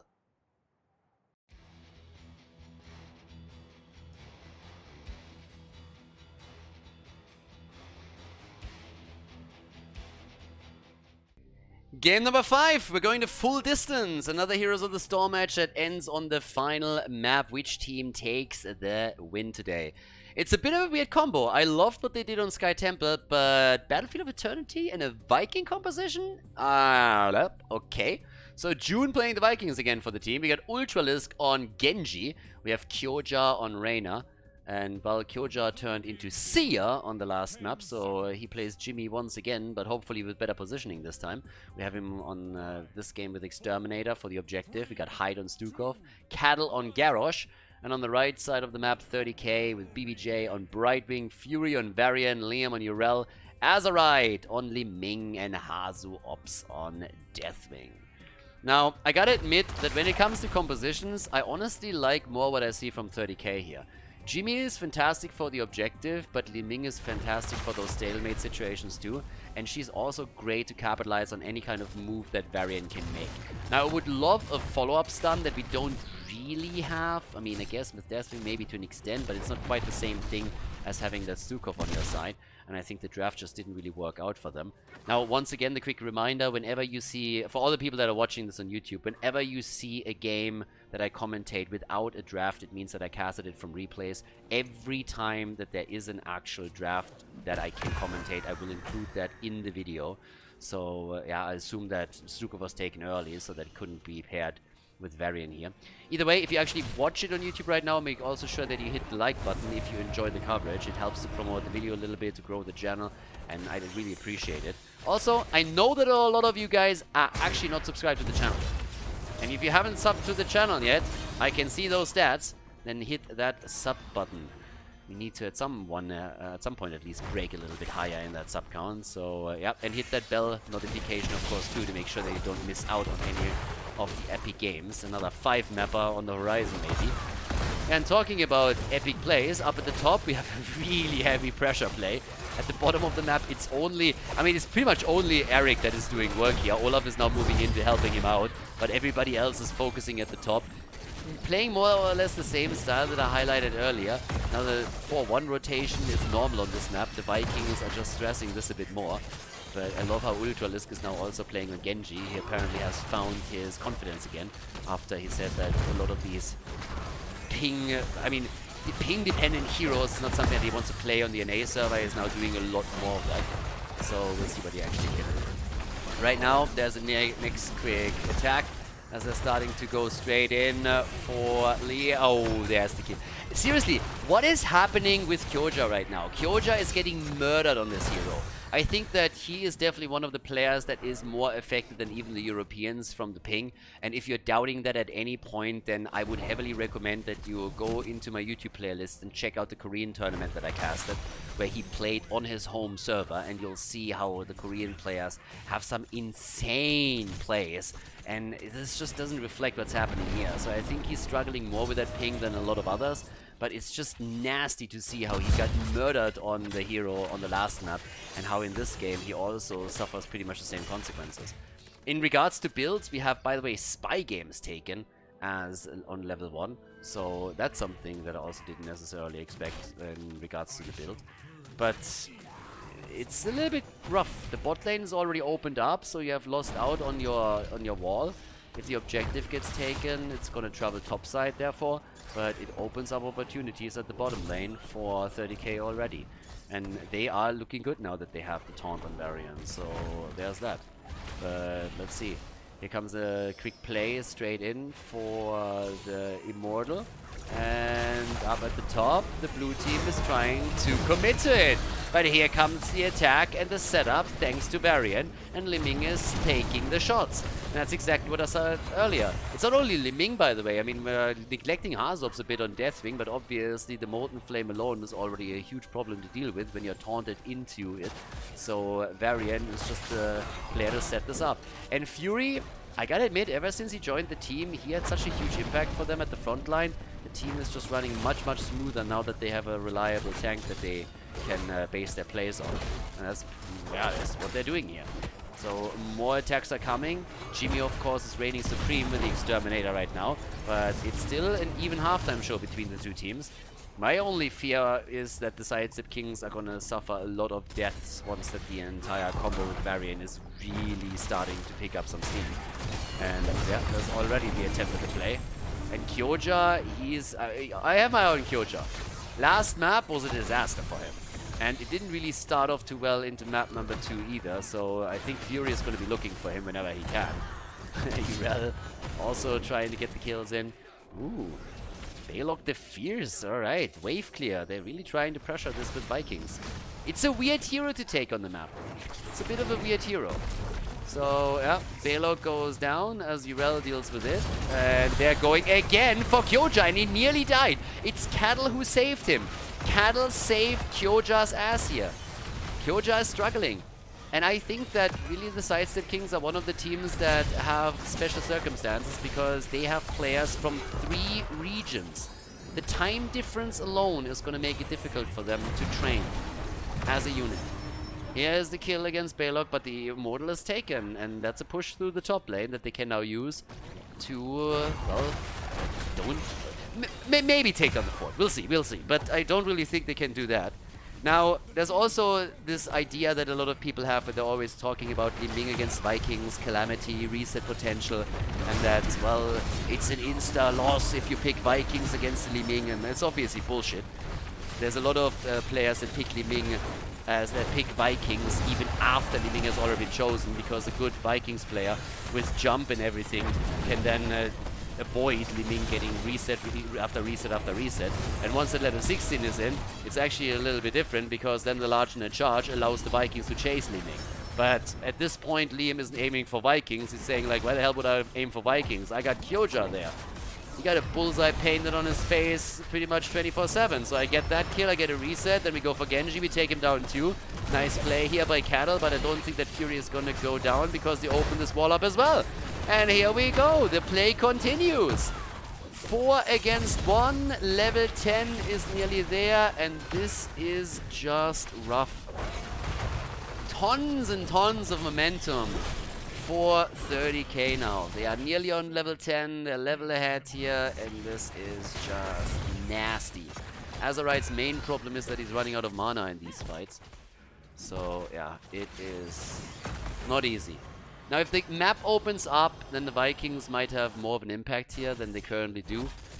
I'm also a bit curious to see what kind of build we're gonna see from here on out from the Vikings, because I mean, it's not really sticking to any standard at this point. Which I guess you don't really have to, but still. So we'll see. But yeah, the pick on the hero in the first place is just a bit strange for this map. It's not really the map where you expect Viking plays usually. It worked really, really well on the last one, but also for good reason. I mean, with multiple temples spawning and you having also objectives like Siege Giants and Bruiser camps that you can claim, it made a whole lot of sense for June. But right now, I think they overstepped a little bit too hard in terms of team compositions. But again, maybe they're turning it around, so we'll see. Here come the level 10 abilities. We got the X Strike first of all. And yep, up at the top, Vikings have to deal with the camp. There's no spin to win for the Vikings, nothing they can do there. But at the bottom of the map, there's still the attempt to hold the next fort. And of course, 10 versus 10, which gives us Hyperion this time for Jimmy. Just a bit of a reminder, we have 2 deaths on Kyoja already. So as I said already earlier, Kyoja turns a little bit into Seer in this game. It's, yeah, again, ping makes it difficult. Like, the one thing that I've been the most salty about ever since HCC went down is that we don't get any international play anymore on fair conditions, meaning offline events. That's of course always the big highlight. When you had that, I mean, the mid-season brawl was just amazing. I still remember all of those finals that I casted with Tim there, and just these mid-season brawl was just probably the most fantastic tournament ever. 2018, 2017, just absolutely insane games. Total pleasure to watch, commentate, and be part of. But now international play is a lot harder. Now we have to deal with the ping. So 11 versus 11. This objective is going to be pretty impactful. Vikings are still dealing with the top here. Lockdown attempt, bit of a throw. Fury is still fine. He likes his variant plays. He did a lot for the team on the hero, and he's always setting Li Ming up. And Azerite, I mean, he's just looking like he doesn't even need that setup. He's just firing away. Time and time again. It's just like, what do you want from me? Point me in the direction, baby. I'm going to make the play. Liam zoning them out a bit. Balog is down, and the top is pressuring. Balog got, by the way, eliminated by the wave. So, yeah, Balog got just taken down by the minion wave alone, and here's the halftime show for the red team once again. 30k taking the lead. Yeah, and now the top keep is taking damage, and they're trying to save it, but, well, newsflash, Olaf is not going to save this. And it seems like we have another kill down here. Are they going to get the kill in the team fight? Can they take someone down? Careful, Jimmy. Oh, everybody's so low. They just don't have any hit points anymore. Talking about hit points, top keep has barely any left either. As the kill seems like, well, Balog might just be able to make it happen after all. It depends on the minion wave a little bit, and Kyoja, if he can take the catapult down. But it doesn't change the fact that this catapult is, this keep is up for grabs whenever they really want it. And over here, you can already tell that the objective doesn't really look great for the Sidestep Kings. Maybe they can take it, but it's gonna be tough. Deathwing comes in, sips a little bit at the fountain, and has now all the time in the world to rotate back in to maybe even get a kill. It seems like Cattle starts to focus on simply saving Jimmy every time. X-Strike, Genji! Genji turns into Deji. He's down and got flattened very, very quickly here. And all of a sudden, the entire objective is wide open. They want another kill. They nearly get it. Oh my god, Cattle. Yeah, Garrosh survives, but it is a close call, and the objective is now taken. Level 13 talents in their hands. That's going to be a bot lane push with the Immortal. Things are looking very, very good for 30k. Very, very good. I mean, Fort is probably going to fall before the Immortal even moves in. I don't think they're going to waste any time with that. I think I'm just going to push for top lane. Yeah, they can just push for top lane keep. No problem with that. Look at the bottom of the map. Brightwing is there. Brightwing is just helping this out a little bit and just says like, alright, let's go. And what else do we have there? Okay, here we go. Bottom of the map. Fort is about to go down. Up here at the top, it's all about the keep. Yeah, no chance. No chance to save this one.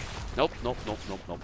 Vikings have that jump now on level 13, so that helps them a little bit in the team fights against Li Ming. Once that the large and the charge has also been taken, it's going to be even easier to put pressure onto her.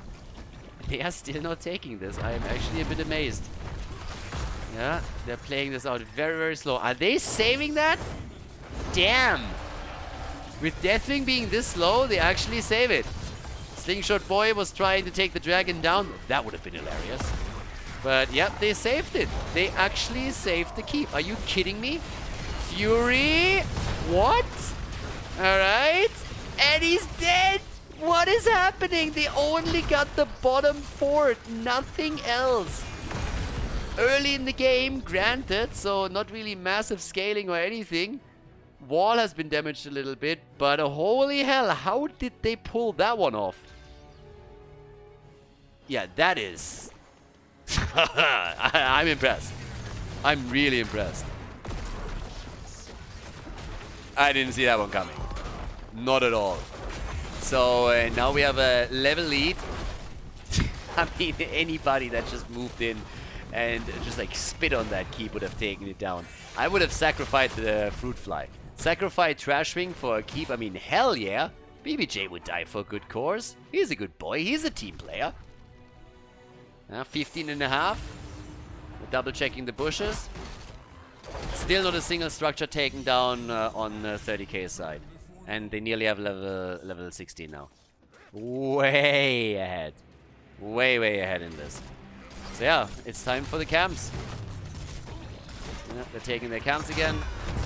Varian just rushing in, 38,000 damage on Li Ming's side.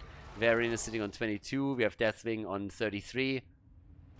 And the only one that can keep up on the other team's side is Genji. Ultralisk, he's doing what he can. The now level 16 talents are going to be ready and the Immortal is up. Timing couldn't be more perfect. Brightwing is already pushing the top lane out. Yeah, good for BBJ. Vikings are trying to meet that. And Jimmy is, of course, also trying to be aggressive with Exterminator. He's the man. They need to do that with Jimmy. And Hazu is immediately there and saying like, well, what you got, bro? Yoja. Oh, that was unfortunate. Moved him out of the orb with the ult. Was trying, of course, to push him back in, but didn't quite hit the angle. That could have been an insta-blow up against Jimmy, but it was kind of unfortunate for Li Ming here. Now they're trying to turn it and take the opponent's Immortal down. They're already doing a whole lot of good damage and it might result in them winning the halftime show. Given that Deathwing and Varian are still defending the Immortal here, that should definitely happen. So yeah, they take it. Okay, good so far. And there's the 16. Now we're talking. Large and in charge. Now it's party time. That stun is super important, and that's really where you can start to wreck the backline a bit.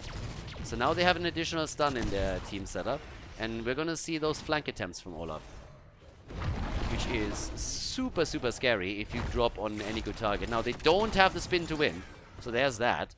Oftentimes when you're trying to use the large and in charge, you're trying to come in with spin to win as a follow-up. Genji survives, okay. Ultralisk had a bit of a scary moment there. It's also scary as the bot lane, but June is there and using Balog on this level 7 talent to take this down.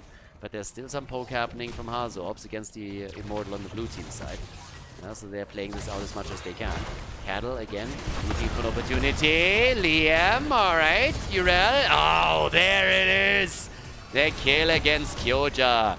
Kyoja is dead. 5 versus 4.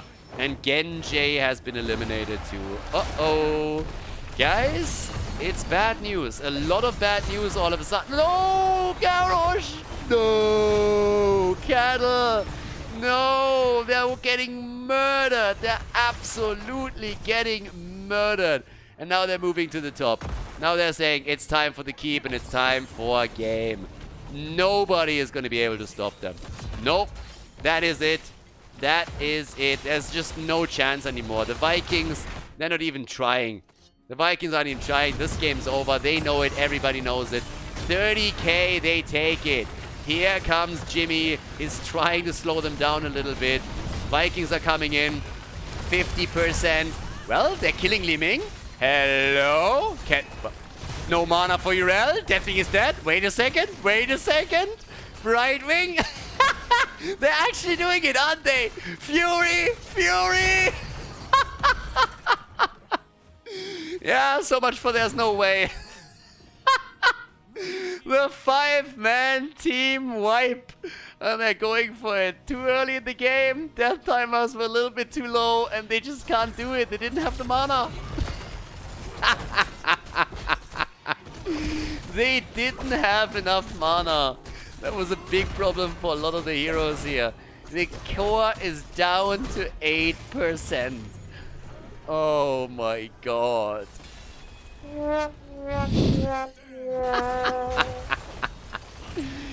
Alright, what can you do with it though? What can you do with it? Everybody's going to be back for the defense. It's noteworthy to say that at least we have an experience lead now for the blue team. They are ahead. But yeah, 8%, that's nothing. So it's going to be a 5 versus 5. The Immortal is going to be taken down. Kyoja is also... Kyoja! Careful! Some half HP again. Kyoja, seriously! Stay away from that Li Ming. That's at least the trade kicking in, so that keeps him in play. There we go. The taunt. And, well, Cattle is still alive. Fury finds himself in the backline again. Genji, there's the polymorph. Alright, the ult. And they're trying to save the keep. They need to try and save this one. Big lead in experience now for the Sidestep Kings. And so they are also, of course, relying on the Vikings soaking the top side XP. But 8% on the core means if you lose a hero or two, even if your opponent just backdoors, even a backdoor just works. So, yeah, gotta be super careful now. You have to have vision of your opponent, or at least vision of the lanes. Make sure that they're not moving in. If Varian's Shattering Throw would crush shields on structures, that would be an insta-kill. They would just go in and just crush it. So now they have to play this a little bit slower than initially they intended to, I suppose. Vikings with 13,000 damage. Look at the siege damage on the Vikings. 126,000. Okay. And the Vikings now also with even more siege damage going for the Fury of the Storm over here. They have the level 20 talent. And it's kind of funny that with how the game went, 30k is now sitting there and saying like, guys, we need to play passive until we have 20. They were so ahead the entire time. And now they're the ones who have to fall back a little bit and say, okay, guys, let's play it slow. Play late. Execute Fury of the Storm.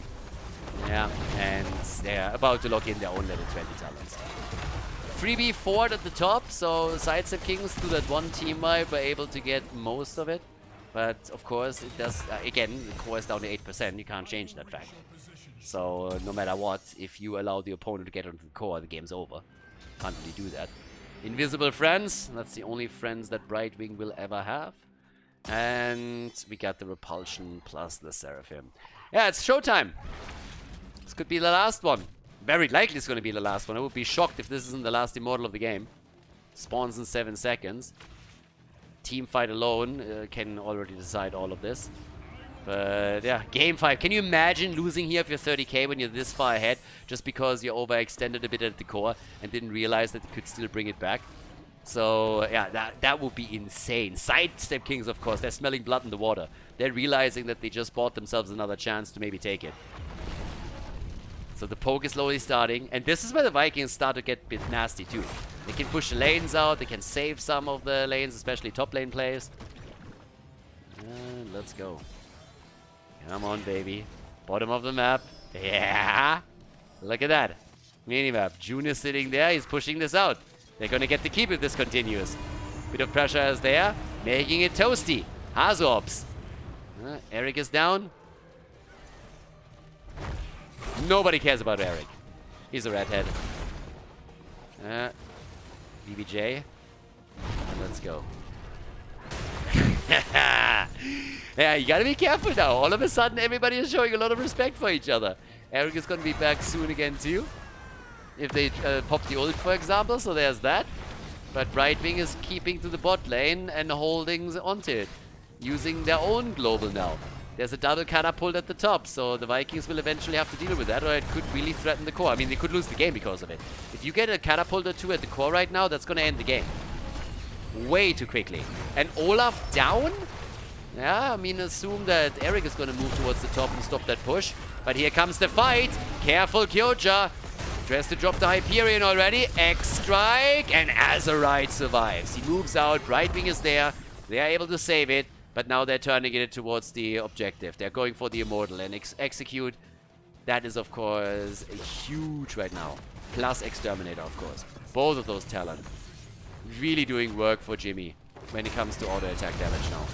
He's at 46. Oh no! What? The insta blow up! Li Ming with a play! Garrosh is down. Garrosh got wrecked. And now they're on the run, and that's not the worst of it. Top lane is pressuring it even further. They have to rotate Eric away, but it's a kill against Dukov. This has to be it. This just simply has to be game. There's 4 catapults. June is nearly dying with him to the catapults alone. Are they making a play for the objective? Are they simply pushing? Whatever they do, it should allow them to take the game here. But yeah, this is getting mad. 5 versus 3. I suppose technically it's a 5 versus 5. Still 3 Vikings. But yeah, they're going for it. They're going for it. They're simply saying, guys, this time we're not YOLOing the core. 8% or no 8%.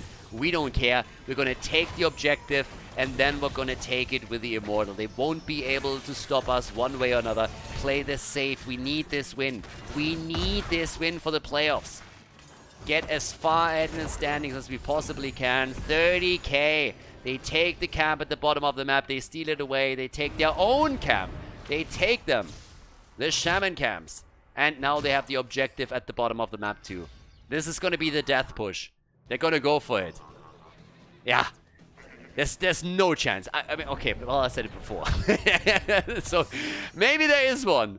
I guess they're gonna try and backdoor. It's the only play they have. It is the only play they have, as dumb as it sounds. They pop the Hyperion because they have to. You would like to save it, but you can't. Yep, there we go. Varian is back. Kyoja's already run. He knows he's first. And they go for the core. They go for the core. The shield is gone. The shield is gone. 83%. They're doing what they can. They have to right click it. The taunts. Dukov is dead. 80%. The kill against Jimmy. And there we go. The resets for Li Ming. Down goes Genji. And that is the end of Cattle. Cattle gets dropped to Garrosh. He's staying alive for a few more seconds, but that is it. And of course, it's the end of the core and of the game for real this time. Nicely done. A nice finish. The Sidestep Kings get defeated by 30k as they make their way slowly but steadily towards the top spots of the standings in the CCL. Fun Heroes of the Storm match for sure. Nicely done, and congratulations to 30k for locking in the victory in Battlefield of Eternity.